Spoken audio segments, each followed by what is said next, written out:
Welcome to C A studies. और आज हम डिस्कस करने वाले हैं कंपनीज एक्ट 2013 को।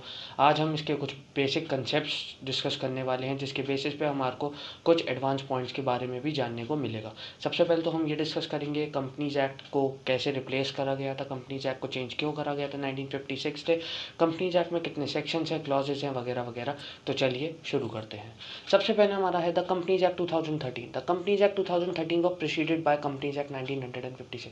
अब भाइयों एक बात बताओ, प्रोसीडेड का मतलब होता है रिप्लेस। ये लाइन तो हमारे से सीधा सिर्फ ये बात कह रही है कि 2013 का जो एक्ट था वो किससे रिप्लेस कर दिया गया, 1956 से। आपको ये चीज़ बेसिक पता रहना चाहिए कि 1956 का जो एक्ट था उसको किससे रिप्लेस कर दिया गया, 2013 से। Okay, next point contains 470 section 29 chapters and 7 schedule. अभी हमारे को इसके कोई डीप में नहीं जाना, हमें इसमें हमको सिर्फ बेसिक टर्मिनोलॉजीज पढ़नी है foundation level. Next we'll study at C A inter because law is a very vast subject as considered to C A point of view.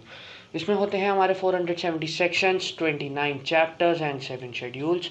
और उसके बाद the act was enacted to consolidate and amend the law relating to company.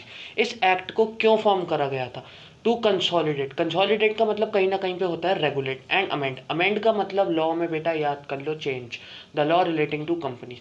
एक company को regulate करने के लिए और उसके लॉ को थोड़ा बहुत चेंज करने के लिए एंटायर कंपनीज एक्ट को एक न्यू लेजिस्लेशन में चेंज कर दिया। वो क्या था बेटा, 1956 से 2013 में। ओके, अब एक और important point, due to changes in national as well as international economic environment. बेटा याद कर लो, economic environment as well as to promote growth and expansion, the entire company act was changed into a new legislation।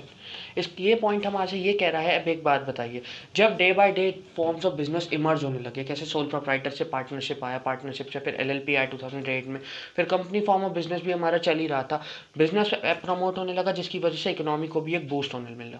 ठीक है, boost मिलने की वजह से इकोनॉमी हमारी पेस पे थी, तो इस पेस को रेगुलेट करने के लिए various form of companies emerge हुई। अब इतनी सारी कंपनीज को हमारा ये जो लॉ था ये रेगुलेट नहीं कर पा रहा था, इसलिए हमने एंटायर कंपनीज एक्ट 1956 को किसमें चेंज कर दिया, कंपनीज एक्ट 2013 में। बेटा ये पॉइंट इंपॉर्टेंट है, इसे याद कर लेना।